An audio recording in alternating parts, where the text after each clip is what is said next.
All right. Well, welcome everyone to Intuit's session this Out and Equal. We're talking about inspiring change to create a workplace LGBTQ plus summit that drives impact.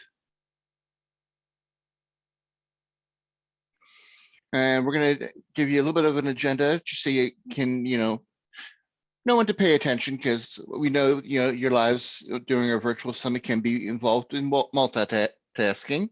So you'll get some introductions from us, the team behind the Intuit Trans Summit, a little bit of an overview on our Trans Summit, and then the thing that you're all really here for, which is how to do one on your own, how to arrange your communications and outreach, and then driving a lasting impact. And then at the end, we will definitely have time for open QA. So any of the questions that we didn't cover, you'll have a chance to ask, as well as, we'll be providing a copy of this presentation in the file section after we're done. And while we won't necessarily talk about everything at the level of detail you might want today, I assure you there is a lot in the appendix as well. So getting into it, introductions. Hi, everyone. My name is Jessica Dark. My pronouns are she, her. I'm with Intuit's Customer Account Protection team. I am the co-chair of our Tucson Pride ERG, and I am a member of Intuit's Trans Advisory Board. Hi, my name is Cedric. My pronouns are he, him. I'm a software engineer at Intuit. I work on the QuickBooks Capital team, and I'm also a member of our Trans Advisory Board.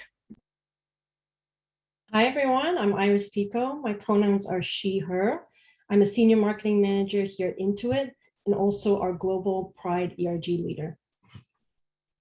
Hi, everyone. My name is Mariah Turner. My pronouns are she, her. I sit on the employee communications team at Intuit, and I'm an ally to the Pride community at Intuit. And hi, everyone. My name is Sheldon Cummings. My pronouns are he, him, and I'm Intuit's Chief Diversity, Equity, and Inclusion Officer. And so I really wanted to start off and kick off by acknowledging how much courage and energy it truly takes to be here today and to fully be yourself at work and at home. So wherever you are in the process of either coming out or not, I not coming out, I see you as you are, and I'm truly thankful for our time together today. At Intuit, diversity, equity, and inclusion isn't just something we do, but it's also part of who we are. Our commitment to DEI dates back to the founding of the company. When Intuit first declared our overall core values and our mission. And one of the most recent refresh values that we have is Stronger Together. And that highlights a really, really deep belief in creating a workforce with an inclusive environment that's representative of our diverse customers. And so when people aren't distracted by trying to hide parts of themselves, they do their best work and we all benefit. So collectively, we're able to deliver for our customers, we're able to deliver for our company and company mission because of forums like this. And those forums give a platform to passionate employees and leaders who see overarching new opportunities and solutions. So with that, I want to send a huge thank you to our Pride Network and Trans Advisory Board for making this workshop possible and for inviting me to actually my first Out and Equal Workplace Summit. So our Pride Network is one of Intuit's first employee resource groups. And for over a decade ago from today, the team was formed and that team is now 700 members plus strong and has been a key foundation in helping deliver on our DEI strategy and then Intuit. And a special thank you to Out and Equal for their leadership and ongoing partnership in this space. So over the next 45 minutes, we're going to be talking about how Intuit held a Trans Summit. And you'll hear more, you'll hear Trans Advisory Board multiple times. But this workshop is designed to be a framework for you to use your company to service the L, the G, the B, the Q, or anything under the plus. We actually needed to focus on the T, but you can use this session and change the process to where your company and community have their specific needs and gaps. So having experienced my first Intuit Trans Summit, where we came together to learn more about our transgender colleagues and build empathy and allyship around this community, and you're in the right place if you want to do the same thing. So I also want to add how amazing it is to see leaders truly setting the tone at the top. So our CEO, Sasan Goodarzi, he opened up our first Trans Summit and adjusted his schedule just to attend, and that's true allyship. Allyship, I would say, is both a noun and a verb. And I hope today is empowering for you to take this work of education and inclusion back into your spheres of influence. And I truly want to say thank you all for what you're doing. And with that, I'm excited to pass it back to Jessica and Cedric to tell us more about the Trans Advisory Board, who started it all. Thank you very much, Sheldon. So as Sheldon led in there, we're going to give a little bit about us a little bit more here before we get into the meat. So Intuit's Trans Advisory Board is very much self-built. We were a group of employees who started to connect over time several years ago, but really hadn't identified who we are or what we are. And we came to a realization that, we all faced similar problems, ones that many in our community deal with in the workplace or in life. How do we find physicians that'll work with us? What do our company's benefits cover? What do I do if, everyone's favorite topic, bathrooms? But then we also had a realization of who else at Intuit is trans, non-binary, or has an immediate child or parent that is trans and needs support. And this is kind of where the Trans Advisory Board was incepted. And then one of our members, Natalie, ended up working with former senior VP of Intuit and our former DEI leader, Scott Beth, and was telling her story. And she dreamed of a day where the trans folk at Intuit could meet, share stories, their pain, and work with leaders to improve the lives of all current and future employees. And much like we have with Sheldon now, we had Scott's support to the point where he's like, make it happen. You have my support. I will clear the roadblocks. So I'm going to hand it over to Cedric to talk a little bit about us for a moment here. Thanks, Jessica. So our Trans Advisory Board wasn't always well established. Now we have lots of folks coming from different areas of benefits and different parts of the companies for our experience. And whenever they have a specific feature that they know is going to impact the trans community, we find them coming to us and asking us for support. But we certainly didn't start that way. We definitely started as 5 people in a Slack channel. So Jessica transitioned back in 2013, and I followed 5 years after in 2018. And we were the earliest 2 folks to transition at Intuit.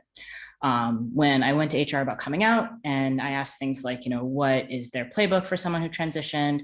And they responded with, whatever I was comfortable with, which was a very kind and supportive way to say that there really wasn't a playbook, there wasn't really plans, there wasn't documentation, there wasn't trainings.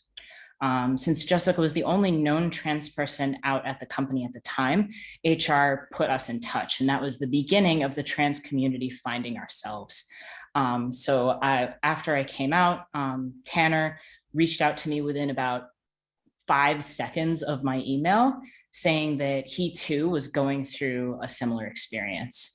I was able to pave the way for him. He helped pave the way for Ladarian.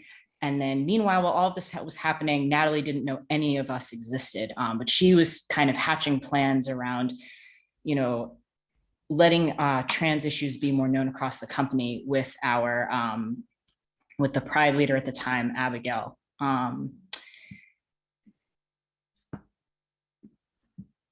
Sorry, I lost my notes. anyways, so yeah, so that was kind of how the beginnings of the Trans Summit was born. So enough about us. We're going to move on to talking about Trans Summit. So we're going to start with a sizzle reel from the first Trans Summit.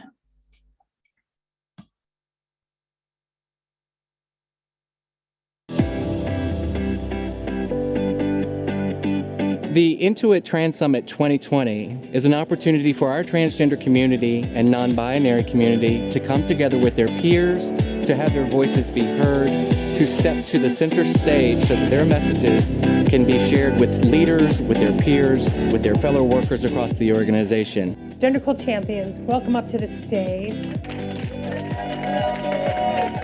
The champions that were here really showed that there is a future that's free of judgment and bigotry, where it's possible to be your authentic self and grow as a person, and where being transgender is not the most important part of who you are. As an Intuit employee, it means that I'm supported. I've been here for 14 years, and to come out, at work within this last year, and then to have this event means that there are people who stand behind me and who will support me as I move forward in my life.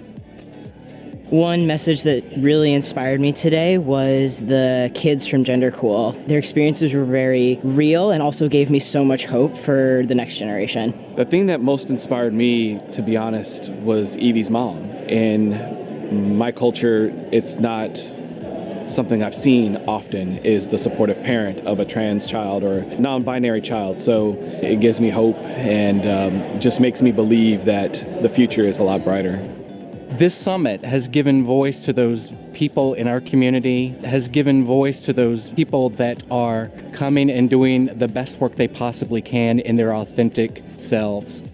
Today was incredibly amazing. It was such an incredible display of community, of love, of empathy, and just having everybody come in and support. One thing that I would love everyone to take away from today is just approach us for who we are. As a transgender person, I'm no different than you or anybody else here at Intuit. I want people to have more empathy for what everyone's coming to work with, because we all have our own things that we're dealing with. Maybe someone transitions at work, maybe they come out, maybe they have some family issues. Showing up for them and showing your support and listening to them can really make this a better place to work. This has now become a model where other tech leaders, where other corporations across industry will be modeling this and replicating this across the globe to help bring a more powerful understanding around the next-gen workforce and around how best to create a workplace that welcomes all people.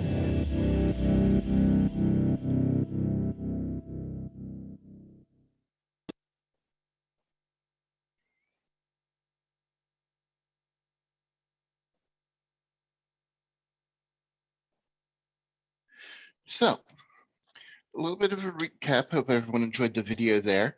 Trans Summit 1.0, as was mentioned in the chat, was held January of 2020. It was the first of its kind in the Bay.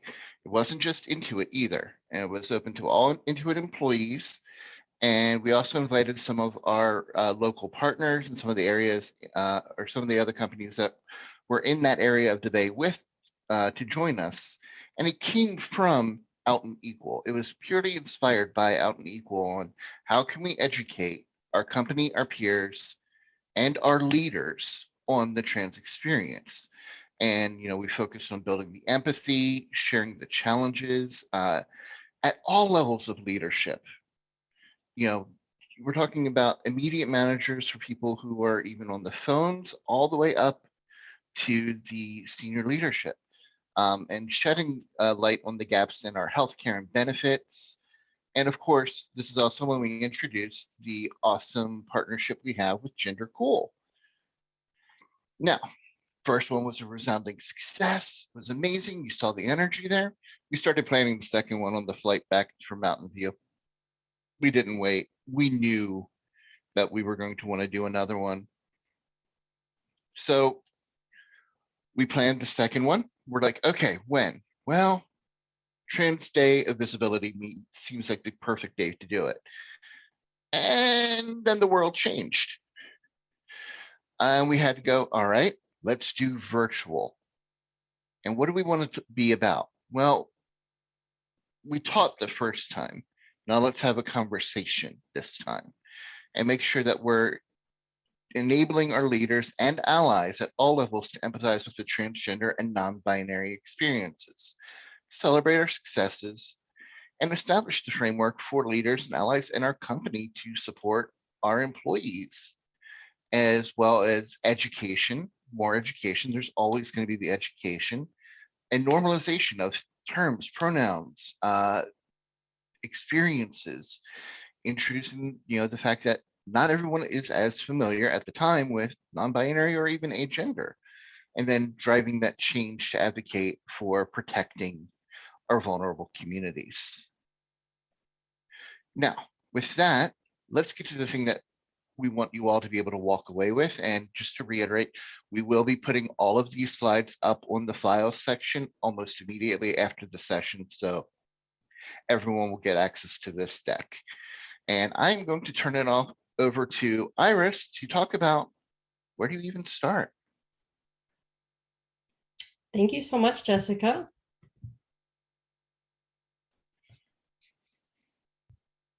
All right. So developing a project team and creating a brief were two critical components of where we started. And so the brief for us ultimately became our team's central source of truth for the event information for the past 2 years. So what we've done here is create a phased approach to kind of put together the milestones that we took along the journey to kind of get us to a great place where we ultimately had our core team in place and our core project brief in place. So first and foremost, we started in phase 0, which is building your core foundation. So we identified the core team. So we had assigned roles, created a DAISY. So for example, some of the parts of our DAISY were our approver, which was our decision making authority and kind of accountable for the entire outcome, was our DEI leader, Sheldon. We also had our contributors who were our trans advisory board that contributed to the pre-decision input and entire perspective. And we had our informed who were our extended team. And they essentially helped us, build that awareness, execution direction, etc. Next, we started to develop our goals. So what's the mission and vision that we want to outline as the key takeaway as part of the event? What's our kind of guiding mission and vision? Our mission for Trans Summit was to enable leaders and allies at all levels to empathize with transgender and non-binary community and to provide a consistent, supportive experience for these employees and their families. And we continued with our vision, which is Stronger Together includes us. And Stronger Together is one of the core pillars of Intuit's values. And so we incorporated that as part of our mission and vision. Next is event principles. So what's the type of approach or tone that you want to have as part of the event? Is it more formal, fun? Knowing this helps set up the agenda and kind of helps, set up what that overall tone will be as part of the experience. As we go on into the second phase, we start to think about the audience. And Mariah Turner, who you'll hear in a few moments, will be talking more about our overall comm strategy and kind of dive a little bit deeper into this portion. But we had to ask ourselves, who are we reaching?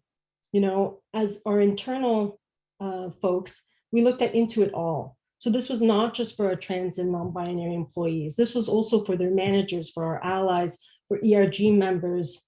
And we opened it up externally. We invited guests, DI leaders from outside organizations, LinkedIn, DoorDash.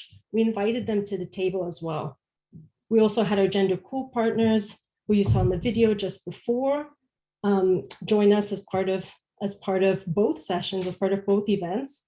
And we had external media and corporate affairs that were in attendance as well. As part of logistics, you start to think about what is that timing, what's the date and time that you kind of want to anchor the event around, is there a key day in our community? In Trans Summit 2021, this year, we had it on March 31st, Trans Day of Visibility. So we had a one-day event. That's something to also keep in mind. And what are the considerations for the experience itself? Is it going to be in person? Will it be virtual? Are we moving more to a hybrid? Those are some of the also questions to think about as well. Cedric will get into a little bit more detail about this section actually just after this, where he'll talk about designing your experience. Next is the agenda as a final stage when we get into kind of the targets. So the outline of content. So who are we approaching with the experience? Who are your speakers? Are there any keynote speakers or panelists that you want to invite to the table? Who are the leaders and managers that you want to invite and include? And then as well as outcome metrics. So at the end of the summit, what kind of guides the performance, or kind of how do you measure the impact from the event itself? What are kind of the key takeaways? We would ask ourselves, what do we want the audience to think, feel, do? What do we want people to really walk away with? And how do we make change and real impact from this event? It's a one-day event, but how do we kind of extend this further and look at kind of what's our ultimate goal, and what do we want people to walk away feeling and doing, and what kind of change do we want to see in the organization? So we had measurable goals that we set out as part of this process too. And towards the end of the presentation, we'll give you a glimpse in terms of, did we actually measure those goals, or did we meet those goals, and how impactful the event was for Intuit, for our employees, and for our community overall. And finally, when we look at all of these milestones, we come up with our budget. So we think about the potential budget asks, any sort of approvals. The logistics portion is a big part of it, is what type of platform, technical aspects of it. What are kind of those potential monetary asks that will be required for us to kind of move forward in the next phase and really start planning. So next, I'll turn it over to Cedric to dive a little bit deeper into designing your experience. Thanks, Iris. So what I'm going to talk about next is the principles and technology we used specifically to design our virtual summit. You saw that our in-person summit we had, kind of the background, and we had the day and the agenda planned out, but that was kind of the extent to which we needed to kind of plan an experience, because you just kind of show up and then you're there in person, and that's the experience. But in this virtual world, everyone is dealing with Zoom fatigue. So it's certainly something we took into consideration. So first of all, I'm going to touch on budget a little bit. We at Intuit are very lucky for a couple of reasons. First, we're a company big enough to have its own virtual experiences team. And second, we had a big enough budget to use some of the features that they outsource. So I say that to frame what I'm going to talk about next. I encourage you all to do with the budget and support you have. Scrappy experiences will still build understanding with your audience. So moving on to what we did, the lowest possible budget option would have been to run the entire day in a single Zoom room. Everyone has Zoom fatigue at this point, like I said. The last thing anyone wants to do is spend an entire day in Zoom. Our mission was to keep audiences engaged. So we used a microsite, which we broadcast the summit to, similar to Out and Equal, in fact, partially inspired by Out and Equal. Tools on the microsite like emoji reactions, a curated resource guide, polls, and a moderated chat help keep participants engaged. Moving on to our agenda. Just a few jump slides. So these slides will be available after our presentation with even more in the appendix. So I encourage you all to look through it. But this was the agenda for the Summit 2021. I'm not going to go through it super carefully, but in general, the morning was for building understanding and vocabulary to better engage with the rest of the day, which was heavier on personal narratives. We used different styles of presentations. We had lectures, panels, fireside chats, and Q&A.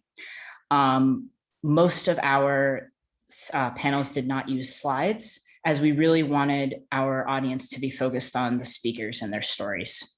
We took regular breaks. We published the agenda on the microsite so audience members would know when they would have an opportunity to check Slack and email. As you can see, we had a mix of pre-recorded and live content. Day of the summit, the virtual experiences team set up a virtual green room to move groups of people onto the virtual stage with quick breaks in between to cue them in. The events team was able to add effects, which gave the summit a higher quality flair. For example, showing a nameplate with our title when we were speaking, kind of like they do on the news. I got to speak at that summit. It made me feel really legit. Having some pre-recorded content was great. We were able to give our live presenters and tech team a break, and we were able to show content that was recorded worldwide at times comfortable for US time zones. We discussed doing a second complete show for our global sites, including the live performances. However, we opted to instead show the recordings during their time zones with live chat open. Lastly, we left budget aside for a live captioner to make our presentations more accessible. The live capture wasn't 100% perfect, but they were more accurate than an AI captioner. So I've shared a lot of the conclusions that we came to and the technology we used to achieve them, but it all started from the mission, which was to build empathy and experience for our trans employees. And from there, we built the agenda and the content, and thus that drove the experience. Next, Mariah will talk about communication and outreach strategy. Hey, so the big difference between 2020 and 2021 was obviously that we went from in-person to virtual.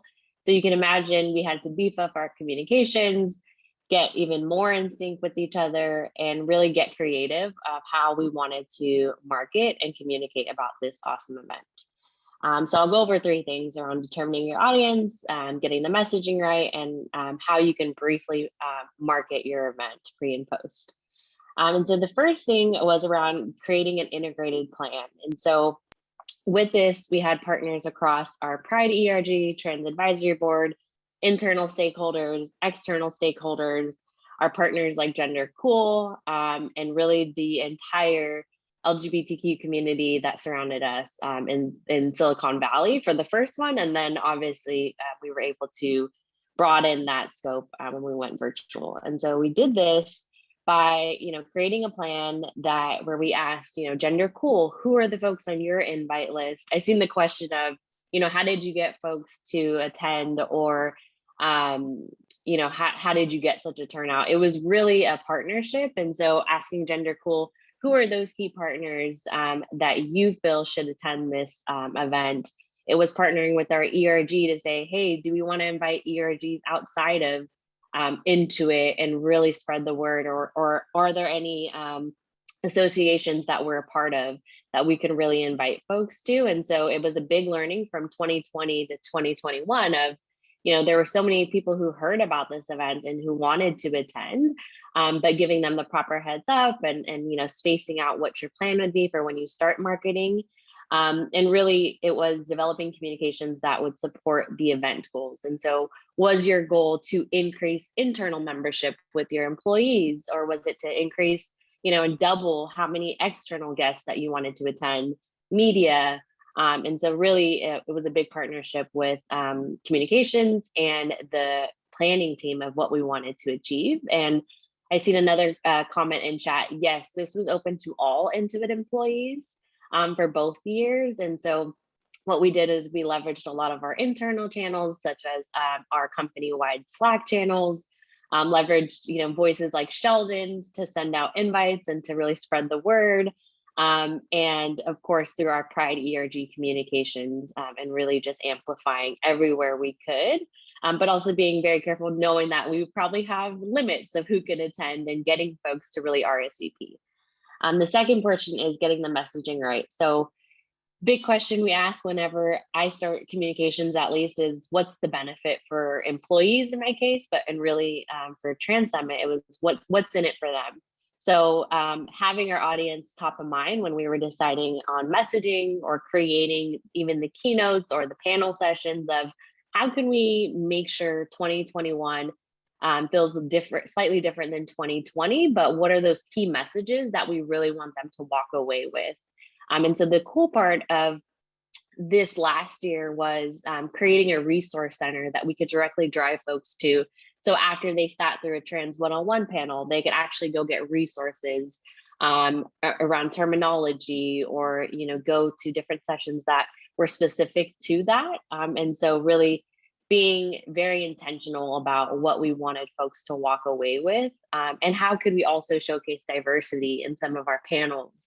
So we had panels that were focused on intersectionality, having people from our Pride or our Trans Advisory Board and from other employee resource groups across Intuit. And then also another thing that we're super proud of is having Intuit leaders attend, or open up, like our CEO Sasan opened up 2020, Sheldon opened up 2021. We had our chief information officer, our customer success leader on these panels. And so seeing leadership really play a role and get on these panels and share their, be vulnerable and share their experiences was really big. And a lot of prep went into those panels and ensuring that the takeaways were different.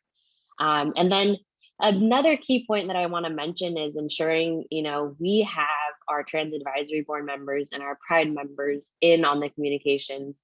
So working in employee communications and with a specific focus on diversity, there's not always those diverse voices at the table who are the final reviewers or who are giving input. And so something that I try to always practice is making sure that we have members of the community actually reviewing the communications that are going out to ensure it resonates, to ensure we have, the right language there, to ensure it's inclusive. And so that was a big learning from 2020 to 2021 that I wanted to mention.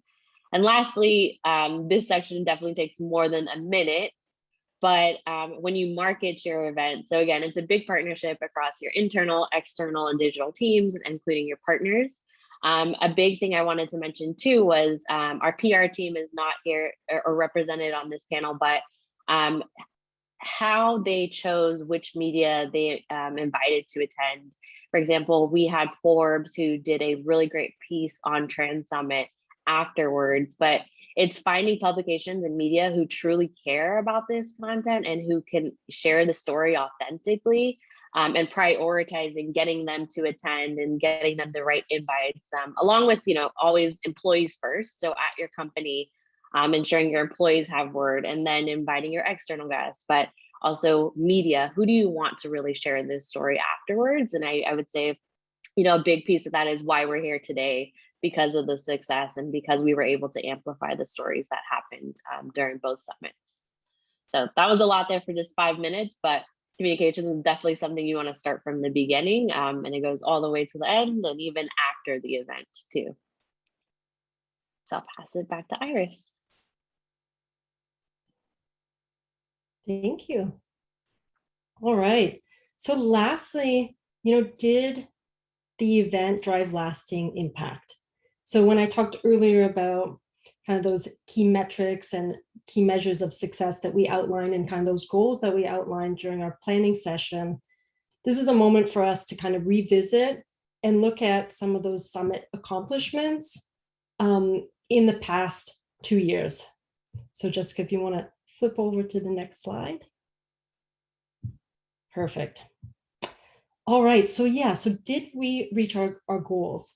We identified some core pillars as part of those accomplishments, and we really look back at the impact that Trans Summit made for our employees. It was pretty significant. So we wanted to highlight a few areas and really provide a sense of inspiration as you all go out to your organizations, as an opportunity to also take these learnings back and create similar levels of impact. So change in benefits. In Trans Summit 1.0, we invited the benefits team for a round table with our trans, non-binary employees and parents of. There were open, honest conversations about the gaps, about what really and truly was missing. So it was an opportunity for us to partner with HR, which ultimately enabled 15 new employee medical benefits that were built specifically for the challenges of transgender that the transgender employees face. We also had explicit coverage that was for family planning services, as well as parental leave. And we had expanded our benefit site to specifically outline those medical benefits that we enabled. We saw an increased awareness within trans issues, and we saw that really increase within Intuit. So the increase in allyship in action, we saw allies were speaking up more and more. So they were finding opportunities to improve our products, for example, internal programs that our employee uses. A recent example actually is we had cis allies noted that one of our business partners that we engage with for a fitness resource only shows a binary gender option. We then escalated this issue to that partner, and we made the options more inclusive and more reflective of our community. Other ways that allies are speaking up more and more is through proactively using pronouns, through leadership use of inclusive language, suggesting changes to our products, and overall attempting to increase inclusivity where possible. And this level of allyship would not have happened a few years ago. And we accredit this very much largely to the success of the last two summits. We also created a Slack channel for our trans and non-binary and family members that originally started with 4 members. When we had started Trans Summit, grew to 9, went to 32, and I think we're at 41 and counting. So it's a great resource and safe space for that community to check in. And so we saw an increase not only with our Slack channel in that community, but as well as with our Pride ERG membership. So we saw 140% increase in membership. Intuit also has an ally program where we saw an increase in allies taking the trainings.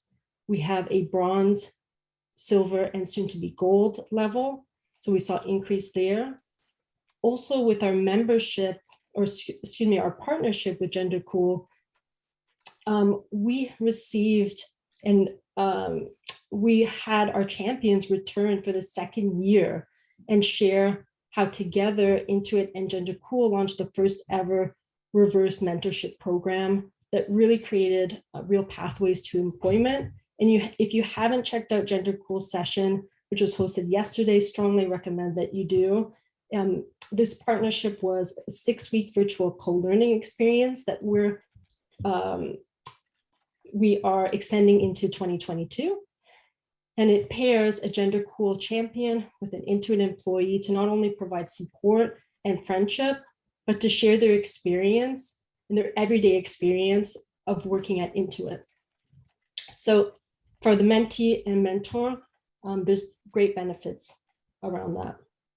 Lastly, as part of the events, we surveyed our internal attendees, our external attendees, as well as surveyed our internal planning teams to really understand and give the opportunity for feedback, see where there's opportunities for us to grow, see where there's opportunities for us to lean into a little bit more.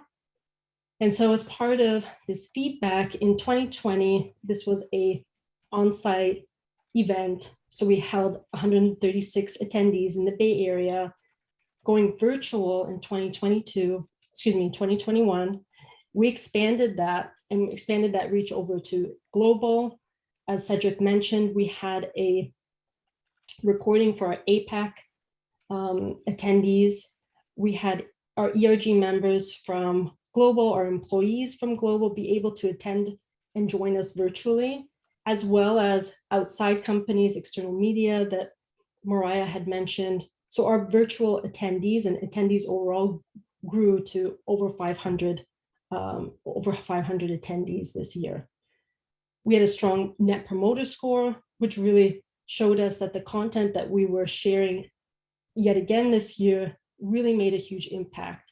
And where we saw the greatest voice of attendee, and we have a quote here, was around having our speakers, having our managers of trans and non-binary employees come onto the panel and share real life experience as well as our trans and non-binary employees, and really build that sense of empathy, that compassion, to really show and encourage other allies, other managers that might be in that same experience or will be in that experience, to be able to kind of speak up and speak out as part of supporting this community.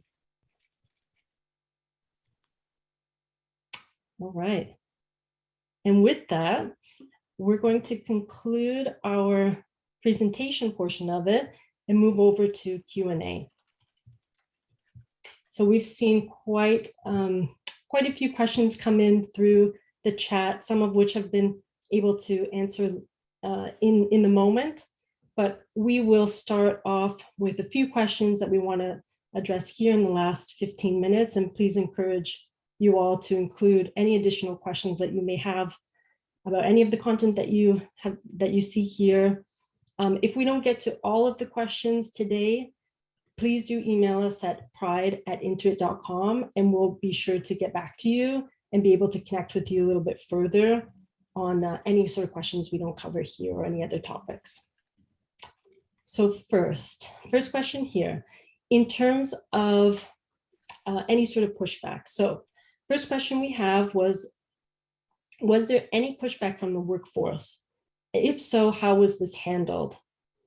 And so I want to just share this and give space to Jess and Cedric to help us kick that off. And a follow-up question there is, did any folks run into any client pushback? I've noticed the primary concern is that not our internal employees may have difficulty, but we may lose clients over certain DI decisions. We'll start with the first one, which was there any pushback from the workforce? Jess, Cedric? None. I cannot recall a single bit of pushback from anyone involved in planning the summit, either of them, or any even pushback from leadership, like, well, why are y'all doing? No, zero. Now, if there were people who didn't understand, they kept quiet about it. So those of us in the planning never heard it. Point in fact, on Trans Summit 1.0, Sasan was interviewed by Axios in the room that morning, and I believe one other agency, Mariah might have to help me remember there. And Tanner and I actually had the ability to be in the room for that.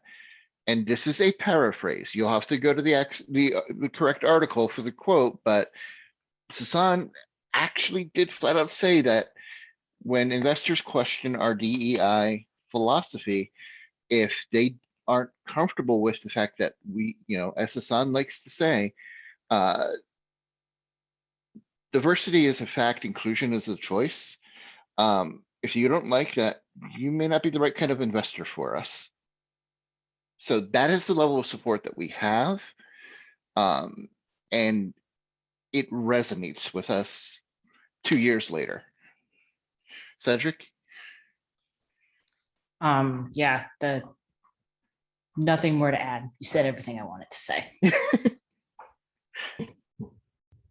Great. And then the follow-up question there was, did you folks run into any client pushback? And so just to reread that, I've noticed the primary concern that is not that our internal employees may have difficulty, but that we may lose clients over certain DI decisions. None that go for it, Cedric. Yeah, we're privileged enough to have a cross-US client base. And so we're kind of able to do the math and say being supportive is better than not being supportive. Maybe not every group has that privilege, but we do. And since we have such good leadership from the top, it's easy for it to resonate all the way through every product that we build. Yeah, and just can I just add real quick? I think what's important is obviously we highlighted the Trans Summit in the material. I think it's important that individuals know it's not about any one specific event. It's about the building on a foundation of diversity, equity, and inclusion at the company. And then with that, then you have that foundation that the team is continuing to reinforce, having things like the tone from the top, having that consistency around the values that the company stands for, things like being courageous or things like stronger together. Those are, those true norths for when things happen, of how we can, pressure test it to say what should our path forward be. And so that support, I think, is a critical foundation that then enables such goodness to flourish from there. Just wanted to reinforce the points that Jessica's made, Cedric and I and Mariah, but it's just that important foundational piece that's critical to have. Thank you for that. The next question is around turnout amplification. So how did we get such a turnout? The question here and kind of add-on comment is, we tried to do similar things here, but didn't get a fraction of the participation until I started to bribe them with food to attend. And even then, we only had around 30 people. So in terms of how did we get such a turnout, I'll open that out maybe to, if Mariah would like to answer that in terms of kind of from the comms perspective. Yeah, and anyone else feel free to chime in. I feel like, again, we had a lot of face communications and we learned a lot from 2020 to 2021. There were actually folks who said, I didn't hear about Summit, or I think we even had trans employees who weren't a part of the trans advisory board yet, who had messaged us after the fact, after they had seen our company intranet blog that recapped Trans Summit and said, wow, I wish I had known about that. And so common problem we have in employee communications of, reaching employees and making sure that we're posting on all channels. But also I would say, having leaders who will mention this in their staff. Again, we learned a ton from 2020 to 2021, but, how can we have Sheldon during the next extended leadership staff meeting, give a plug for Trans Summit, or Atticus, our chief information officer, him being on that panel and sharing that he is, and us making it very widely known that this is what we're doing, I think helped with participation. But again, we do know this content wasn't for everyone. Not everyone was ready to digest this or be open to it. And we did see, views increase on our replays, and we had a post-event site. But I think, again, year over year, the goal is always to increase that. And we did see that happen, especially going virtual. And so I think, there are different ways. Food is always a good bribe, especially when you're in person, and having those key engagements. I think a lot of our engagements around the wall of voices, having a resource center, different things that you can share out afterwards or before the fact to really draw in folks, because again, there are always those incentives for things that you're going to attend and what's going to draw you, who's going to be the keynote speaker. And so I think in our communications, we really tried to draw that out, and also just how diversity, equity, and inclusion is foundation to who we are at Intuit. And so, as our CEO mentioned, just things that they're part of our values as a company. And so if, we all employees, that would be the goal for them to want to be allies. And, we're giving you the tools and the time to come out and listen and see how you can do the same. But again, I think, Cedric, I don't know if you had anything else to add there. Yeah, so what I wanted to add is, for a lot of the speakers in particular, since we were able to field such a large number of speakers, if every speaker goes to their manager and says, I'm speaking in this thing, and they go to their team and they say, hey team, I'm speaking at this event, please come watch me speak. And then if you can even bring it one level higher and say, okay, director, please encourage others to come watch us speak. First of all, you're supporting me as a member of your team. Second of all, we have some really amazing content that we're sharing. So it's also a bit of network leveraging. It's not, DEI as a gay job, it's DEI as a day job too. And then just to add on that, Tanner went to his department and asked them to specifically get time to attend for the 2021. And in 2021, the leaders actually made it a contest which group within his particular business unit would have the most attendees. And that contest came from the VP level.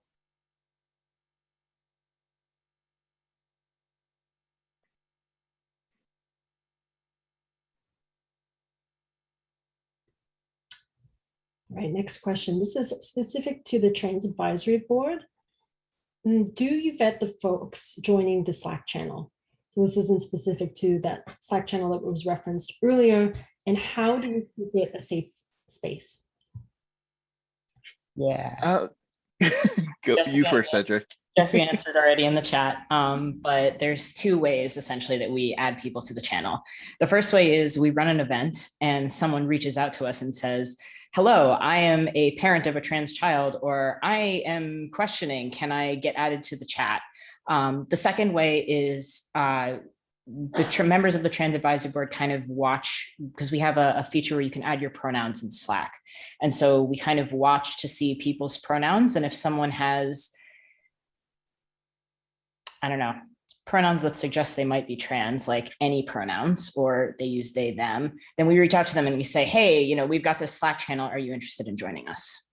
And then from there, we kind of have a quick conversation just to make sure they're going to be, you know, have good disclosure, not going to share, and then they end up in our community.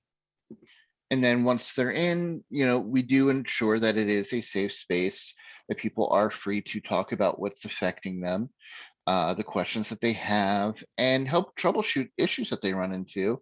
You know, as of today, we are at 45 people in that chat. We've had it for 2+ years now, and we have never had an issue yet. If we did, you know, the Trans Advisory Board is in there as well. The only folks who are in there that are not explicitly trans or trans family, as it were, are global leaders. That is the other way that we keep it a safe space, is that you have to be in the family, as it were, to be in there.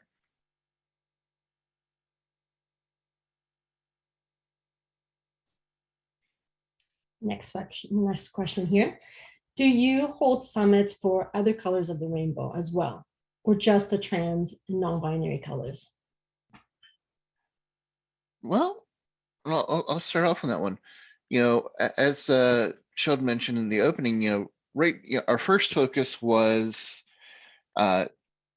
trans, because there were some issues that we needed to sort out. You know, we had to sort out bathrooms, we had to increase benefits. Is there opportunity for us to hit the others? Absolutely. Do we actually hold other events though beyond the Trans Summit? Absolutely, there too. We on Bi Visibility Day, we just held a session for our multi-spectrum attraction group, where again, anyone was invited to come and learn. We do events for the Trans Day Visibility. We do things on, we're actually looking at possibly doing something for ACE Awareness Week. We do something for Pronoun Day. So full summit currently, no. We haven't done anything full summit for anything else under the spectrum yet. But do we do events to make sure that all the other facets of the rainbow are included? Absolutely. Just to tack in a little bit there, also to respond to, I think, a follow-up question that's, you know, why don't we do 5 days? And the answer is because this is a very grassroots effort. I'm going to say that the 5 members of the Trans Advisory Board put together 80% of the content, and anyone who's ever done a summit at Out and Equal knows how much work just 1 hour-long panel is. And if you have an entire day worth of content, it's a massive undertaking. It's like a full-time job. And none of our titles are full-time member of Trans Advisory Board or, you know, build Trans Summit event. I wouldn't mind it being my full-time job, don't get me wrong, but it's not. What was the partnership with your ERG like? since all of the members of the Trans Advisory Board are part of the ERG, it's a little harder to answer than I would think, because, you know, I've worked with Iris for a couple of years now. I worked with her predecessors. It is completely symbiotic. You can't tell where the Trans Advisory Board ends and the ERG begins on most days. We always have had their support. Iris's leadership in our planning was a must. She's amazing, everyone. I'm going to give props to her in front of this large audience. So it's a little harder to answer than you'd think, but we've had the support all the way up to Sheldon, and it's been incredible. Thank you. And we have 1 minute left, so just a quick time check, and I think we have time for one more question. Did you all see an improvement around the bathrooms after the summit?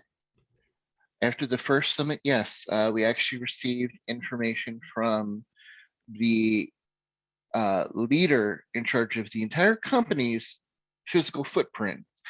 Every single new Intuit building will have a gender neutral restroom, period.